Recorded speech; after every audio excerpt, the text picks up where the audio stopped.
क्या आपने कभी सोचा है कोई बिना कुछ कहे आपके फैसले बदलवा दे? कोई आपकी सोच, आपके इमोशंस, यहाँ तक कि आपका भविष्य अपनी मुट्ठी में कैद कर ले और आपको पता भी न चले। यह है रिवर्स साइकोलॉजी की दुनिया, एक ऐसी अदृश्य ताकत जो चुपचाप आपके दिमाग में उतरती है, आपकी सोच की दिशा मोड़ देती है और आपको वही करने पर मजबूर करती है जो वो चाहती है।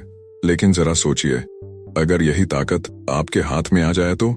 अगर आप किसी भी इंसान के व्यवहार, उनकी मंशा, उनके इमोशंस को पढ़कर अपने हिसाब से मोड़ सकें, तो जिंदगी में आपके लिए कौन सा दरवाजा बंद रहेगा? आज की इस ऑडियो बुक में हम खोलने जा रहे हैं केन एल फिशर की बेस्ट सेलिंग किताब रिवर्स साइकोलॉजी 101 का पूरा राज। कदम न कदम आप सीखेंगे कैसे बातचीत में छुपे इशारों को पकड़ना, कैसे किसी के दिमाग का ताला बिना आवाज के खोलना, और कैसे वही मनोवैज्ञानिक हथियार जो लोग आपके खिलाफ इस्तेमाल करते हैं, उन्हें उल्टा कर देना। यह सिर्फ एक किताब नहीं, यह है एक मानसिक हथियारशाला जो आपकी सोच, आपका आत्मविश्वास और आपकी सफलता तीनों को नई ऊंचाई तक ले जाएगी। तो बैठ जाइए और अपने दिमाग के दरवाजे खोल दीजिए, क्योंकि आने वाले कुछ मिनट आपकी सोच की दिशा हमेशा के लिए बदल सकते हैं। रिवर्स साइकोलॉजी की असली ताकत उसकी सादगी में छुपी होती है। यह कोई जादू नहीं, बल्कि एक ऐसी मनोवैज्ञानिक तकनीक है जो इंसान की स्वाभाविक प्रवृत्ति, यानी मुझे कोई कंट्रोल न करे, का इस्तेमाल उसी के खिलाफ करती है। जब किसी को लगता है कि उसके ऊपर किसी और की पकड़ या दबाव है, तो वह स्वतः ही उसका उल्टा करने की कोशिश करता है। यही जगह है जहां रिवर्स साइकोलॉजी सबसे ज्यादा असरदार साबित होती है। लेकिन इस कला को सही तरीके से इस्तेमाल करने के लिए सिर्फ चालाकी काफी नहीं होती। आपको संवाद की गहराई, सहानुभूति की गर्माहट और भावनात्मक बुद्धिमत्ता का असली मतलब समझना पड़ता है। संवाद यानी कम्युनिकेशन रिवर्स साइकोलॉजी का पहला और सबसे महत्वपूर्ण स्तंभ है। अगर आप किसी के विचारों या फैसलों पर असर डालना चाहते हैं, तो आपको पहले उनके साथ एक ऐसा संवाद स्थापित करना होगा जिसमें भरोसा और सहजता हो। सही शब्दों का चयन, आवाज का टोन और बोलने का तरीका, ये सब मिलकर उस व्यक्ति के दिमाग में एक मानसिक माहौल बनाते हैं। रिवर्स साइकोलॉजी में अक्सर आप वो कहते हैं जो सामने वाला सुनना चाहता है या जो उसकी मौजूदा सोच के खिलाफ लगता है। लेकिन कहने का तरीका इतना प्राकृतिक और नॉन थ्रेटनिंग होना चाहिए कि उसे यह महसूस न हो कि उस पर असर डाला जा रहा है। सहानुभूति यानी एम्पैथी इस तकनीक का दूसरा स्तंभ है। किसी के दिल और दिमाग तक पहुंचने का सबसे आसान रास्ता है उसकी भावनाओं को महसूस करना और उन्हें समझना। जब आप किसी की भावनाओं को सही तरीके से पढ़ पाते हैं, तो आपको यह भी समझ आता है कि वो किस बात पर किस तरह से प्रतिक्रिया देगा। उदाहरण के लिए, अगर कोई व्यक्ति अपने स्वतंत्र विचारों पर गर्व करता है, तो आप जानबूझकर ऐसी राय रख सकते हैं जो उसकी राय से उलट हो। इससे वह अपने विचार को साबित करने के लिए और भी मजबूत तरीके से उसी दिशा में जाएगा जो आप चाहते थे। लेकिन यह तभी मुमकिन है जब आप उसकी भावनाओं और सोच के पैटर्न को गहराई से समझते हो। भावनात्मक बुद्धिमत्ता यानी इमोशनल इंटेलिजेंस इस खेल का तीसरा और सबसे मजबूत स्तंभ है। यह सिर्फ अपनी भावनाओं को समझने और नियंत्रित करने की क्षमता नहीं है, बल्कि दूसरों की भावनाओं को पढ़ने, उनके मूड को महसूस करने और उनके माइंडसेट को। उच्च भावनात्मक बुद्धिमत्ता रखने वाला व्यक्ति यह जान लेता है कि कब अपनी बात कहनी है, कब चुप रहना है और कब हल्की सी टिप्पणी करके सामने वाले के दिमाग में बीज बो देना है। रिवर्स साइकोलॉजी में टाइमिंग और डिलीवरी उतनी ही महत्वपूर्ण है जितनी कि विचार की सामग्री। एक गलत समय पर कही गई सही बात भी असर खो देती है, लेकिन सही समय पर कही गई साधारण सी बात गहरा असर छोड़ सकती है। इन तीनों स्तंभों, संवाद, सहानुभूति और भावनात्मक बुद्धिमत्ता का संयोजन रिवर्स साइकोलॉजी को सिर्फ एक चालाकी नहीं, बल्कि एक शक्तिशाली मनोवैज्ञानिक उपकरण बना देता है। यह ऐसा उपकरण है जो न केवल आपके व्यक्तिगत रिश्तों में काम आता है, बल्कि प्रोफेशनल दुनिया में भी आपकी सफलता की संभावना को कई गुना बढ़ा देता है। सही तरीके से इस्तेमाल किया जाए तो आप बिना सीधे आदेश दिए लोगों से वही काम करवा सकते हैं जो आप चाहते हैं, और उन्हें यह भी महसूस होगा कि यह उनका अपना फैसला है। यही वह फाइनेंस है जो रिवर्स साइकोलॉजी को साधारण हेरफेर से अलग और कहीं अधिक प्रभावी बनाती है। जीवन में बहुत सी चीजें केवल इस बात पर निर्भर करती हैं कि हम कब और कैसे कदम उठाते हैं। सही वक्त पर किया गया छोटा सा कदम कई बार बड़ी जीत दिला सकता है, और गलत वक्त पर उठाया गया सही कदम भी अपना असर खो देता है। रिवर्स साइकोलॉजी में समय का महत्व और भी बढ़ जाता है। क्योंकि यह तकनीक पूरी तरह से व्यक्ति के मूड, उसकी मानसिक स्थिति और परिस्थिति के प्रवाह पर निर्भर करती है। किसी को प्रभावित करने का मौका तब मिलता है जब उसका मन खुला हो, वह बातचीत के लिए तैयार हो और उसकी भावनाएं उस दिशा में झुक रही हों जो आपको चाहिए। अगर आप ये पहचानने में चूक गए कि वह क्षण कब आया, तो आपके शब्द चाहे कितने भी असरदार क्यों न हों, वे हवा में बिखर जाएंगे। समय को समझने की कला का मतलब केवल घड़ी देखने से नहीं है, बल्कि सामने वाले की मानसिक लय को पढ़ना है। आपको यह पहचानना होगा कि वह किस पल भावनात्मक रूप से अधिक संवेदनशील है, कब वह रक्षात्मक मुद्रा में है और कब वह अपनी राय पर दृढ़ है। उदाहरण के लिए, अगर कोई व्यक्ति गुस्से में है तो उस समय रिवर्स साइकोलॉजी इस्तेमाल करना जोखिम भरा हो सकता है, क्योंकि गुस्से की अवस्था में लोग अक्सर तर्क सुनने को तैयार नहीं होते। वहीं अगर कोई व्यक्ति खुद पर शक कर रहा हो या किसी निर्णय को लेकर असमंजस में हो, तो यह वह क्षण है जब आप एक हल्की सी विपरीत राय देकर उसे उसी दिशा में धकेल सकते हैं जो आप चाहते हैं। यह पहचानना कि कब चुप रहना है और कब अपनी बात रखनी है उतना ही जरूरी है जितना कि यह जानना कि क्या कहना है। लचीलापन इस कला का दूसरा पहलू है। कोई भी योजना चाहे कितनी भी मजबूत क्यों न हो, असल जिंदगी में हालात अक्सर वैसा नहीं चलते जैसा हमने सोचा होता है। लचीलापन का मतलब है अपने शब्दों, रणनीतियों और दृष्टिकोण को बदलने के लिए तैयार रहना। रिवर्स साइकोलॉजी में यह और भी जरूरी है, क्योंकि कभी कभी सामने वाले की प्रतिक्रिया आपके अनुमान से अलग हो सकती है। ऐसे में अगर आप अड़े रहेंगे और अपने पहले से तय स्क्रिप्ट पर चलते रहेंगे तो बात बिगड़ सकती है। लेकिन अगर आप तुरंत स्थिति को पढ़कर अपने शब्दों का टोन, तर्क का तरीका या यहाँ तक कि विषय भी बदल दें, तो आप नियंत्रण बनाए रख सकते हैं। लचीलापन केवल परिस्थिति बदलने पर प्रतिक्रिया देने की क्षमता नहीं है, बल्कि पहले से मानसिक रूप से तैयार रहना भी है कि आपको किसी भी समय रणनीति मोड़नी पड़ सकती है। यह एक तरह का मानसिक जूडो है, जहां आप सामने वाले की ताकत और गति को उसी के खिलाफ इस्तेमाल करते हैं। कभी आप जानबूझकर उन्हें अपनी राय के खिलाफ जाने के लिए प्रेरित करते हैं, तो कभी आप अचानक अपनी बात बदलकर उन्हें असमंजस में डालते हैं, ताकि वे अपनी मौजूदा सोच को और मजबूत करने लगें, जो आपकी योजना के अनुरूप होती है। समय और लचीलेपन का सही संतुलन रिवर्स साइकोलॉजी को बेहद शक्तिशाली बना देता है। आप जानते हैं कि कब दांव खेलना है और कब इंतजार करना है, कब दृढ़ रहना है और कब झुक जाना है। यह संतुलन आपको न केवल दूसरों को प्रभावित करने में मदद करता है, बल्कि आपके अपने फैसलों की गुणवत्ता भी बढ़ाता है। जब आप हर कदम सही समय पर और परिस्थिति के अनुसार उठाते हैं, तो आप केवल खेल में शामिल नहीं रहते, आप खेल को नियंत्रित करते हैं। यही वह जगह है जहां रिवर्स साइकोलॉजी एक साधारण मनोवैज्ञानिक तकनीक से बढ़कर एक परिष्कृत जीवन कौशल बन जाती है। इंसान का शरीर उसकी जुबान से कहीं ज्यादा सच बोलता है। शब्दों को हम सोच समझकर चुनते हैं, लेकिन शरीर की हरकतें, चेहरे के भाव और छोटी छोटी मुद्राएं अक्सर अनजाने में हमारी असली भावनाओं और इरादों को उजागर कर देती हैं। यही कारण है कि बॉडी लैंग्वेज को पढ़ना रिवर्स साइकोलॉजी की दुनिया में एक बेहद अहम कौशल माना जाता है। जब आप सामने वाले के शब्दों से आगे बढ़कर उसके हाव भाव को समझना सीख जाते हैं, तो आप उसकी मानसिक स्थिति, झिझक, आत्मविश्वास, डर और यहाँ तक कि झूठ को भी पकड़ सकते हैं। यह एक तरह से उसकी सोच की खिड़की खोलने जैसा है, जिससे आपको बिना पूछे उसके मन की बात पता चल सकती है। बॉडी लैंग्वेज के संकेत कई रूपों में सामने आते हैं। आंखों की दिशा, चेहरे के सूक्ष्म भाव, हाथ पैरों की मुद्रा, बैठने का तरीका और यहाँ तक कि सांस लेने का पैटर्न भी। उदाहरण के लिए, अगर कोई व्यक्ति आपकी बात सुनते हुए लगातार अपनी नजरें हटा रहा है, तो यह असहजता या असहमति का संकेत हो सकता है।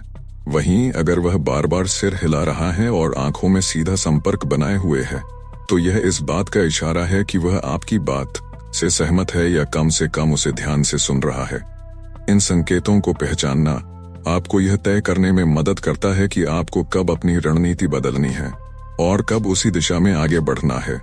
चेहरे के भाव, खासकर माइक्रो एक्सप्रेशंस, बेहद महत्वपूर्ण होते हैं। ये ऐसे सूक्ष्म भाव होते हैं जो एक सेकंड से भी कम समय के लिए चेहरे पर आते हैं और अक्सर अनजाने में निकल जाते हैं, जैसे गुस्सा, डर, घृणा, खुशी या आश्चर्य। ये सब भाव चेहरे पर एक झलक के रूप में दिखते हैं, भले ही व्यक्ति उन्हें तुरंत छुपा ले। अगर आप इन्हें पकड़ना सीख लें, तो आप जान सकते हैं कि सामने वाला आपकी बात पर अंदर ही अंदर कैसा महसूस कर रहा है, चाहे वह अपने शब्दों से कुछ और ही कह रहा हो। हाथों और पैरों की हरकतें भी बहुत कुछ बयां करती हैं। अगर कोई व्यक्ति अपने हाथ क्रॉस करके बैठा है तो यह बंद मानसिकता या रक्षात्मक रवैये का संकेत हो सकता है। वहीं अगर वह खुलकर बैठा है और उसके हाथ आराम से रखे हैं तो यह खुलापन और भरोसे का प्रतीक है। इसी तरह पैर लगातार हिलाना बेचैनी का इशारा देता है, जबकि स्थिर और संतुलित मुद्रा आत्मविश्वास का। रिवर्स साइकोलॉजी में बॉडी लैंग्वेज पढ़ने का असली फायदा यह है कि आप सामने वाले के अवचेतन मन तक पहुंच सकते हैं। आप देख सकते हैं कि आपकी बात का उस पर क्या असर हो रहा है, वह किस विचार से जूझ रहा है और उसकी अगली प्रतिक्रिया क्या हो सकती है।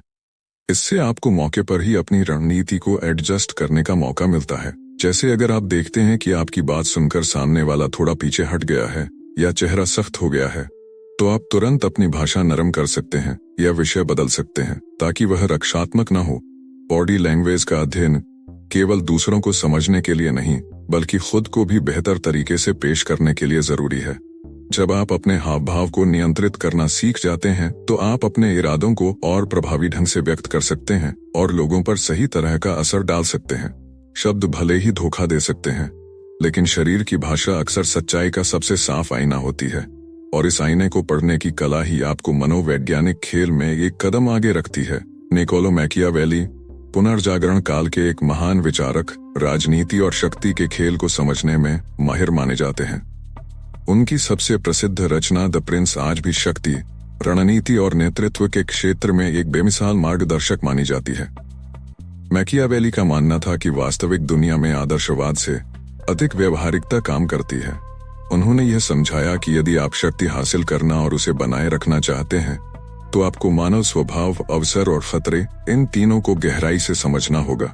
उनका एक महत्वपूर्ण सिद्धांत था कि नेता को उतना ही दयालु और उदार होना चाहिए जितना कि जरूरी हो, लेकिन साथ ही कठोर और निर्मम होने के लिए भी तैयार रहना चाहिए जब परिस्थितियां इसकी मांग करें। मैकियावेली के विचारों का सार यही था कि शक्ति केवल पद या अधिकार से नहीं आती, बल्कि यह एक सतत संघर्ष है जिसे आपको हर दिन बनाए रखना पड़ता है। वे कहते हैं कि अगर आप हमेशा अच्छे बनने की कोशिश करेंगे तो लोग इसका फायदा उठाएंगे, लेकिन अगर आप केवल डर पैदा करेंगे तो लोग आपसे घृणा करेंगे। सही संतुलन ही असली कला है, जहां लोग आपका सम्मान भी करें और आपके निर्णयों पर सवाल उठाने से डरें भी। इसके लिए जरूरी है कि आप अपने इरादों को हमेशा छिपा कर रखें, क्योंकि खुली किताब बनने से विरोधी आपको आसानी से मात दे सकते हैं। उनका एक और अहम सिद्धांत था, परिणाम साधनों को उचित ठहरा सकता है। इसका मतलब है कि यदि आपका लक्ष्य बड़ा और महत्वपूर्ण है तो उसके लिए कुछ कठोर कदम उठाना गलत नहीं है, बशर्ते कि अंततः उसका फायदा आपके लोगों या आपके उद्देश्य को हो। हालांकि इस विचार को बिना समझदारी के लागू करना खतरनाक हो सकता है, क्योंकि गलत हाथों में यह अत्याचार में बदल सकता है। मैकियावेली की रणनीतियों में एक खास जगह थी छल और भ्रम पैदा करने की। वे मानते थे कि अगर आप अपने विरोधियों को गलत दिशा में सोचने पर मजबूर कर सकते हैं तो आप आधी लड़ाई पहले ही जीत चुके हैं। राजनीति, व्यवसाय या निजी जीवन, कहीं भी हो यह तकनीक काम आती है। उदाहरण के तौर पर किसी मीटिंग में अपने असली इरादे को प्रकट करने के बजाय एक अलग दिशा में बातचीत मोड़ना, जिससे सामने वाला आपकी योजना का अंदाजा ही न लगा पाए। वे यह भी मानते थे कि लचीलापन और अनुकूलन क्षमता किसी भी नेता के सबसे सबसे बड़े हथियार हैं। परिस्थितियां बदलने पर आपको अपनी रणनीति बदलने में देर नहीं करनी चाहिए। जो नेता समय के साथ अपने कदम नहीं बदलता वह जल्दी ही अप्रासंगिक हो जाता है। इस संदर्भ में मैकियावेली का सुझाव था कि अगर आप देख रहे हैं कि आपका तरीका अब काम नहीं कर रहा तो उसे छोड़ने में हिचकिचाएं नहीं, भले ही आपने उसमें बहुत मेहनत क्यों न की हो। इन सिद्धांतों को आज की दुनिया में लागू करना भी उतना ही प्रभावी है जितना सैकड़ों साल पहले था। चाहे आप कॉर्पोरेट दुनिया में हो, राजनीति में या किसी टीम का नेतृत्व कर रहे हो, मैकियावेली की सीखें आपको शक्ति, रणनीति और नियंत्रण के खेल में आगे रख सकती हैं। फर्क सिर्फ इतना है कि आज के समय में इनका इस्तेमाल करते समय नैतिकता और पारदर्शिता का संतुलन बनाए रखना जरूरी है, ताकि आपका प्रभाव स्थायी और सम्मानजनक दोनों हो। सुन त्जू की आर्ट ऑफ वॉर सिर्फ एक युद्ध नीति की किताब नहीं है, बल्कि यह मानवीय व्यवहार और मनोविज्ञान को समझने का अद्भुत ग्रंथ है। इसमें सिखाई गई रणनीतियां हमें यह बताती हैं कि असली जीत तलवार से नहीं, बल्कि दिमाग से हासिल होती है। सुन त्जू का मानना था कि सबसे महान योद्धा वह है जो बिना लड़े ही दुश्मन को मात दे दे। यह सोच रिवर्स साइकोलॉजी के मूल सिद्धांतों से गहराई से जुड़ी है, जहां आप सामने वाले के विचारों, भावनाओं और निर्णयों को इस तरह प्रभावित करते हैं कि वह खुद आपकी इच्छानुसार कदम उठाए। युद्ध की मनोविज्ञान में पहला नियम है खुद को और अपने प्रतिद्वंदी को भली भांति जानना। अगर आप अपनी ताकत और कमजोरी को समझते हैं और साथ ही सामने वाले की भी सही पहचान कर लेते हैं, तो जीत की संभावना कई गुना बढ़ जाती है। यही कारण है कि सुन त्जू ने बार बार इस बात पर जोर दिया कि किसी भी संघर्ष से पहले सूचनाएं जुटाना और मानसिक तैयारी करना सबसे जरूरी है। यह सिद्धांत आज सिर्फ युद्ध भूमि में ही नहीं, बल्कि व्यापार, रिश्तों और रोजमर्रा की बातचीत में भी लागू होता है। सुन त्जू ने यह भी सिखाया कि रणनीति में लचीलापन एक योद्धा की सबसे बड़ी ताकत है। हर परिस्थिति एक जैसी नहीं होती, इसलिए जो योजना आपने पहले बनाई थी उसे समय और स्थिति के अनुसार बदलने की क्षमता ही असली समझदारी है। रिवर्स साइकोलॉजी में भी यही सिद्धांत लागू होता है।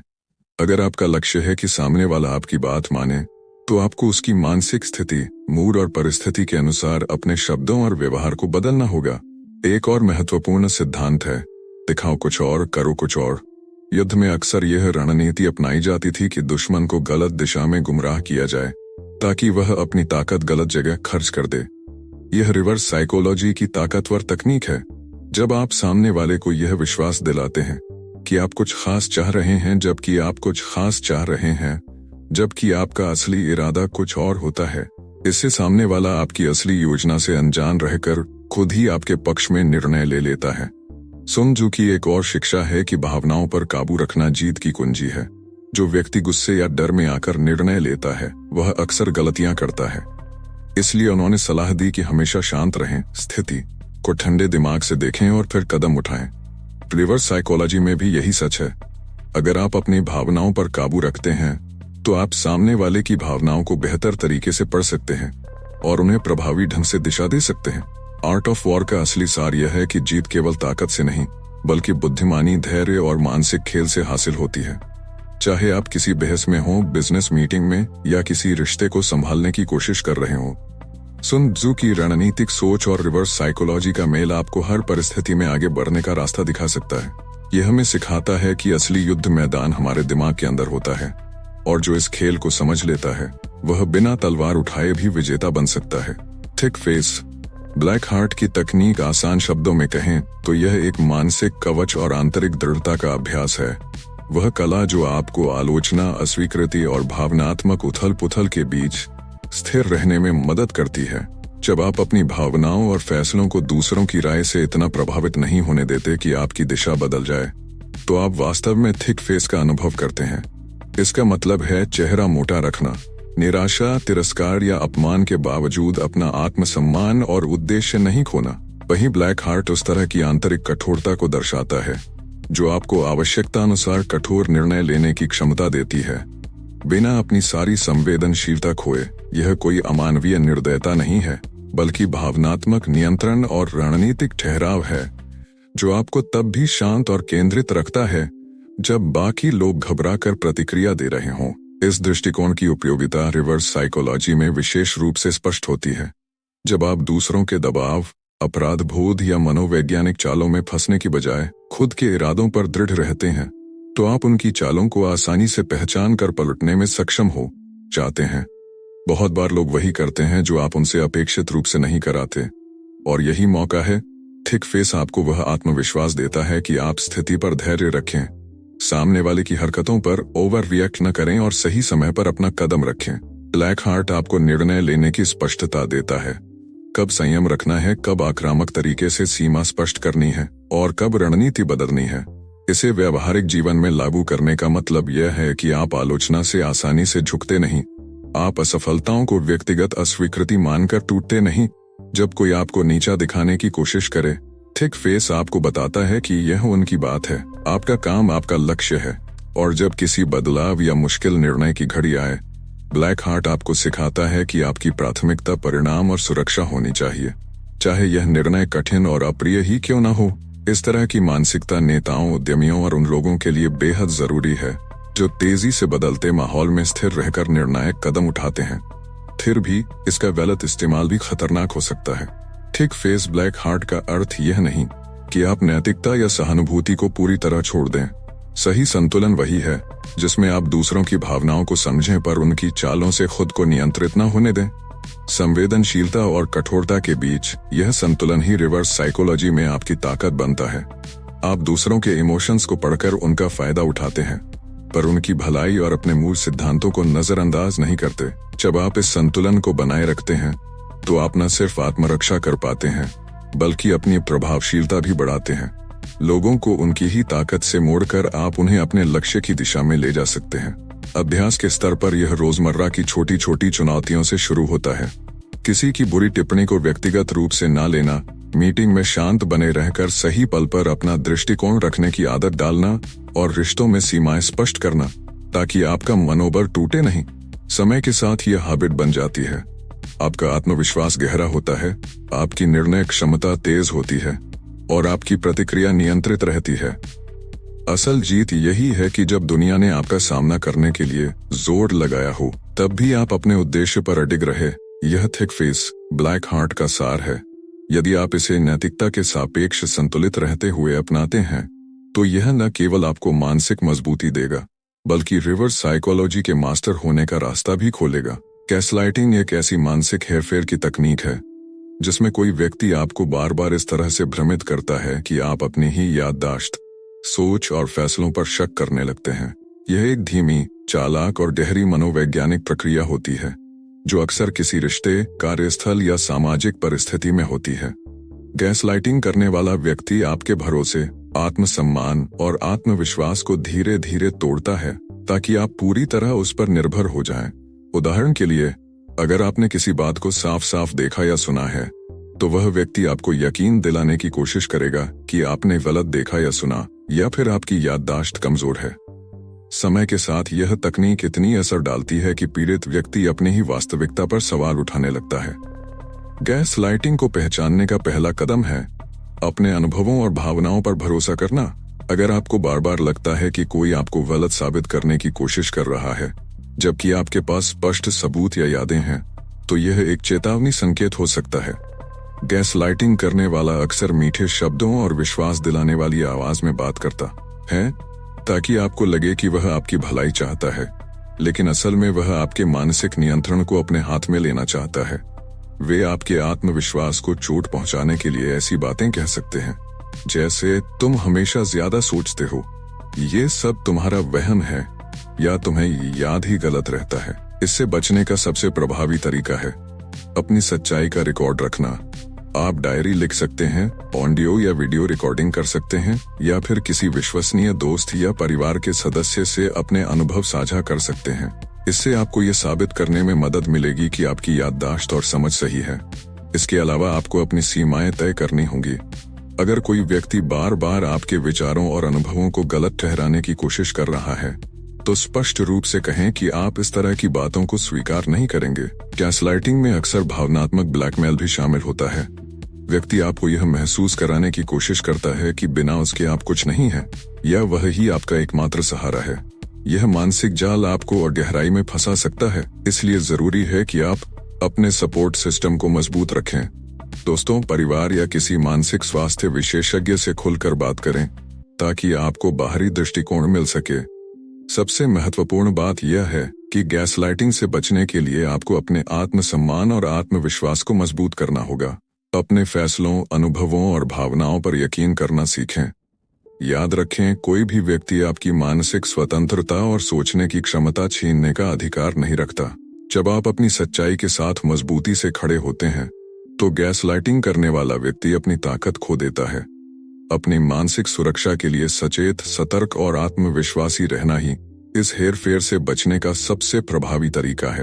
राजनीति और शक्ति की दुनिया में असली खेल सिर्फ कानून, पद या ताकत से नहीं खेला जाता, बल्कि लोगों के दिमाग और भावनाओं को प्रभावित करके खेला जाता है। सत्ता के खेल में सबसे चालाक और असरदार हथियारों में से एक है रिवर्स साइकोलॉजी। यह एक ऐसी तकनीक है जिसमें व्यक्ति किसी को कुछ करवाने के लिए उल्टा कहता है, यानी वह वही बात बोलता है जिसका उल्टा असर होने की उम्मीद हो। सुनने में यह आसान लगता है, लेकिन राजनीति और सत्ता में इसका इस्तेमाल बेहद गहरे स्तर पर और सोच समझकर किया जाता है। मान लीजिए कोई नेता जनता को किसी विशेष कानून के पक्ष में करना चाहता है, तो वह सीधे सीधे उस कानून की तारीफ करने के बजाय उसके खिलाफ हल्की फुल्की आलोचना कर सकता है, जिससे लोग खुद से उस कानून के फायदे ढूंढने लगें और अंत में उसे समर्थन देने लगे। यह मानव मन का स्वभाव है। जब किसी चीज को मना किया जाता है या नकारा जाता है तो इंसान उसे और ज्यादा समझने और अपनाने की कोशिश करता है। राजनीति में रिवर्स साइकोलॉजी सिर्फ जनता पर ही नहीं बल्कि प्रतिद्वंद्वियों पर भी लागू होती है। विपक्षी नेता को किसी फैसले के खिलाफ खड़ा करने के लिए सत्ता में बैठे लोग कभी कभी जानबूझकर उसके पक्ष में हल्का समर्थन दिखाते हैं, ताकि विपक्षी जिद में आकर उसका विरोध करे और जनता के सामने गलत साबित हो जाए। यह मनोवैज्ञानिक चाल शतरंज के उस दांव की तरह होती है जिसमें आप अपनी एक मोहरे की बलि देकर खेल जीत लेते हैं। मनोवैज्ञानिक नियंत्रण की यह कला सिर्फ चुनावी भाषणों या कानून बनाने तक सीमित नहीं है। यह मीडिया, सोशल मीडिया और जनमत बनाने में भी खूब इस्तेमाल होती है। उदाहरण के तौर पर कोई राजनीतिक दल किसी मुद्दे पर सीधे बहस में न उतरकर उस पर हल्के फुल्के मीम्स या अप्रत्यक्ष टिप्पणियां करता है। इसका असर यह होता है कि लोग खुद उस मुद्दे पर चर्चा शुरू कर देते हैं और चर्चा का माहौल खुद ब खुद उनके पक्ष में बन जाता है। रिवर्स साइकोलॉजी का असर गहरा इसलिए होता है क्योंकि यह इंसान की जिज्ञासा, क्यूरियोसिटी और जिद, स्टबर्ननेस दोनों को एक साथ जगाता है। जब हमें लगता है कि कोई हमें किसी बात से रोक रहा है तो हमारा मन उसी दिशा में ज्यादा आकर्षित होता है। राजनीति में यही मानव स्वभाव एक रणनीति में बदल जाता है, लेकिन यह खेल हमेशा सकारात्मक नहीं होता। जब सत्ता में बैठे लोग इस तकनीक का इस्तेमाल जनता की भलाई के बजाय अपने निजी फायदे के लिए करते हैं तो इसका नतीजा खतरनाक हो सकता है। जनता अनजाने में गलत नीतियों या गलत नेताओं का समर्थन कर सकती है क्योंकि उन्हें मनोवैज्ञानिक रूप से उसी दिशा में ढकेल दिया गया है। यही कारण है कि राजनीति में जागरूक रहना और हर कदम को तर्क की कसौटी पर परखना जरूरी है। रिवर्स साइकोलॉजी से बचने के लिए सबसे पहला कदम है स्वयं पर नियंत्रण, सेल्फ अवेयरनेस। जब भी कोई नेता, मीडिया या संगठन आपको किसी मुद्दे से दूर करने या आपको उकसाने की कोशिश करे तो तुरंत रुककर सोचें, क्या यह मेरी अपनी सोच है या मुझे सोचने के लिए मजबूर किया जा रहा है। दूसरा कदम है जानकारी इकट्ठा करना। विभिन्न स्रोतों से खबरें पढ़ें और सिर्फ एक पक्ष की राय पर निर्भर न रहें। अंत में राजनीति और शक्ति के इस खेल में मनोवैज्ञानिक नियंत्रण और रिवर्स साइकोलॉजी एक तेज धार वाली तलवार की तरह है। इसे सही मकसद के लिए इस्तेमाल किया जाए तो यह जनता को जागरूक कर सकती है, लेकिन गलत हाथों में यह लोकतंत्र को भी नुकसान पहुंचा सकती है। इसलिए एक सतर्क नागरिक के रूप में हमारा कर्तव्य है कि हम अपनी सोच को खुद संचालित करें और सत्ता के इन अदृश्य खेलों में मोहरा बनने से बचें। हेरफेर यानी किसी के विचारों, भावनाओं या व्यवहार को प्रभावित करने की कला एक बेहद शक्तिशाली मनोवैज्ञानिक हथियार है, लेकिन जैसे कोई भी शक्तिशाली उपकरण होता है वैसे ही इसका इस्तेमाल करने में नैतिक जिम्मेदारियां भी जुड़ी होती हैं। रिवर्स साइकोलॉजी जैसी तकनीकें लोगों को किसी लक्ष्य तक पहुंचाने में मदद कर सकती हैं, लेकिन यह फर्क समझना जरूरी है कि हम इसे मदद के लिए इस्तेमाल कर रहे हैं या किसी को नुकसान पहुंचाने के लिए। नैतिकता का पहला सिद्धांत यही कहता है कि किसी भी तकनीक का प्रयोग तभी सही है जब उसका उद्देश्य सामने वाले की भलाई या कम से कम तटस्थ परिणाम हो, न कि उनका शोषण या मानसिक नुकसान। हेरफेर की सबसे बड़ी नैतिक चुनौती यह है कि यह अक्सर अदृश्य होता है। कई बार लोग यह भी नहीं जानते कि उनके साथ मानसिक खेल खेला जा रहा है। इसका मतलब है कि हम उनकी स्वायत्तता और स्वतंत्र सोच की क्षमता को छीन सकते हैं। उदाहरण के तौर पर, अगर कोई व्यक्ति अपनी सुरक्षा के लिए किसी को समझाकर खतरनाक स्थिति से दूर ले जाता है तो यह नैतिक रूप से सही है, लेकिन अगर वही तकनीक केवल निजी फायदे या सत्ता बढ़ाने के लिए इस्तेमाल की जाए तो यह नैतिक रूप से गलत हो जाती है। फर्क हमेशा नियत और परिणाम में होता है। एक और पहलू यह है कि मनोवैज्ञानिक तकनीकों का उपयोग करते समय हमें सामने वाले की भावनाओं का सम्मान करना चाहिए। अगर हेरफेर का परिणाम उन्हें भावनात्मक, आर्थिक या सामाजिक नुकसान पहुंचाता है तो यह गलत है। कई बार लोग सोचते हैं कि अगर मुझे फायदा हो रहा है तो तरीका सही है, लेकिन नैतिक दृष्टि से यह सोच अधूरी है। असली जिम्मेदारी यह है कि हम खुद से पूछें, क्या मैं सामने वाले को ऐसा करने के लिए मजबूर कर रहा हूं जो वह अपनी मर्जी से नहीं करता? अगर जवाब हाँ है तो यह नैतिक सीमा पार करने जैसा है। रिवर्स साइकोलॉजी में भी यह बात लागू होती है। यह तकनीक तब तक ठीक है जब तक इसका इस्तेमाल किसी को जागरूक करने, प्रेरित करने या किसी बड़ी भलाई के लिए किया जा रहा है।